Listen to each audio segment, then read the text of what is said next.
Assalamualaikum brothers and sisters, and welcome back to my channel. Today I've got a very interesting video that I'd like to share with you, whereby the Quran mentions the stages of development of the human embryo.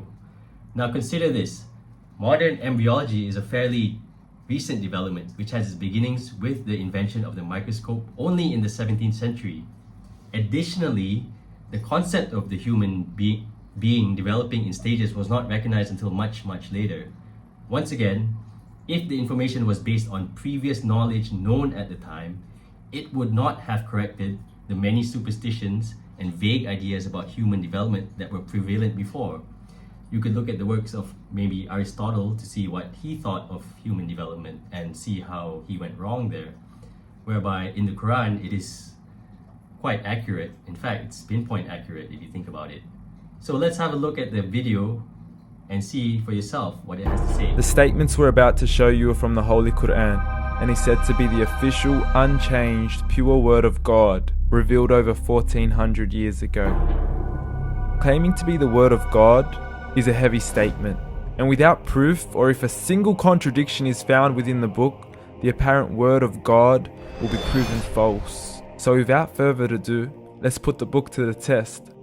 In the 23rd chapter, titled The Believers, from the 12th to the 14th verses, God is said to give a detailed description of how the human being is formed. It begins by saying, "We then placed him as a sperm drop in a place of settlement, firmly fixed. Then we made the drop into a alaqa." We will translate this word very soon. "And then we changed the alaqa into a lump. Then we made out of that lump into bones, and then we clothed the bones with flesh. Then we caused him to grow and come into being and attain the definitive human form." In the 21st century, we can now safely say that this verse is clearly describing the process of human development in correct chronological order. However, what we should be paying attention to in particular is the second stage, referring to the development of the embryo. The specific word used to describe the embryo in this verse is the word alaqa. The word alaqa, when translated into English, can mean three separate things. Firstly, a blood clot, or to be suspended, that is to be hanging or clinging to something, or thirdly and finally, a leech. Now, all three definitions don't come anywhere near what we perceive to be the human embryo. So, why are these words used, and what significance do they share with the human embryo? Can the embryo be described as a blood clot? Well, what do you think?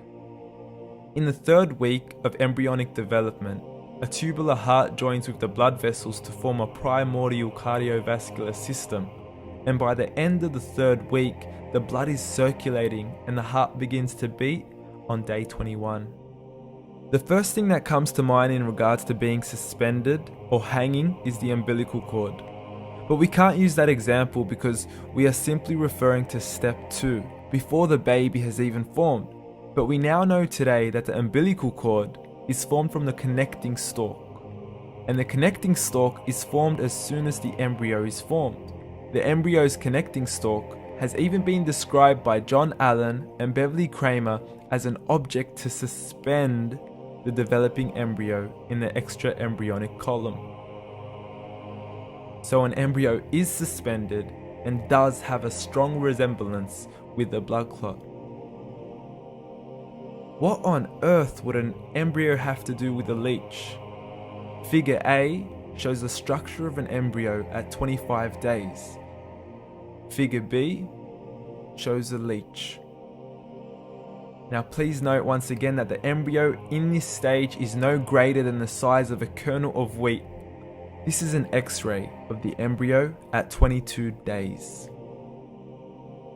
This is the internal structure of a leech. It's mind-blowing stuff, but you still haven't seen anything yet. This is the head of the embryo at 22 days. The detail you are seeing right now is absolutely impossible to be seen with the human eye and can only be seen with a microscope. This is the back end of a leech. There's no other words used to describe this other than mind-blowing. The pictures we have shown you are impossible to be seen with the human eye, or even to be predicted by the human mind. Once again, the verses we have shown you were revealed over 1400 years ago to a man who couldn't read nor write. Are these the words of God? Descriptions of the human embryo in the Quran cannot be based on scientific knowledge in the 7th century. The only reasonable conclusion is that these descriptions were revealed to Muhammad from God, from God, from God, from God. So that wraps it up for today. Thank you for watching. Don't forget to click like and subscribe for more content like this. And please let me know what you think about it in the comments, Thank you.